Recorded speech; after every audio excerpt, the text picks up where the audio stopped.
নামাজের ভিতরে কাউকে সালাম দেওয়া যায় না, নামাজের ভিতরে কাউকে সালাম দেওয়া যায় না।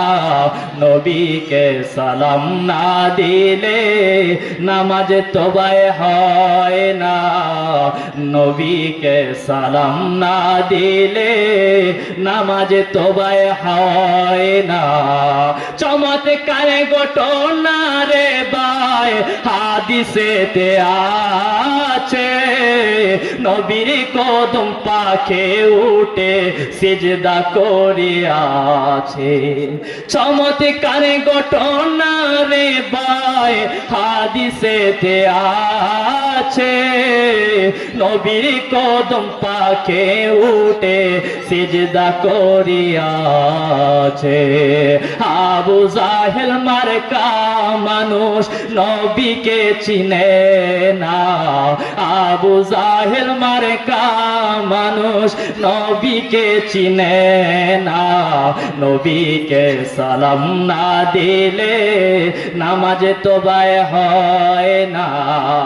আমার বাবারা, আপনি যখন মারা যাবেন, আমি যখন মারা যাব, আপনাকে আমাকে কবরের মধ্যে দুনিয়ায় অন্য কোনো মানুষের নামে অন্য কারো মিল্লাতে দিয়ে আসবে না। আমাদের সকলকে আমাদের রাসূল, আমাদের জান, আমাদের প্রাণ জিন্দা নবীর মিল্লাতে দিয়ে আসবে। কথা বলেন ঠিক না বেঠিক? যখন মানুষ আপনার এই কবরের মধ্যে শোয়া দেবে, বিসমিল্লাহি ওয়ালা মিল্লাতি রাসূলিল্লাহ বলে শোয়া দেবে, আল্লাহ রাসূলের মিল্লাতে দিয়ে আসবে, অন্য কারো মিল্লাতে দিবে না।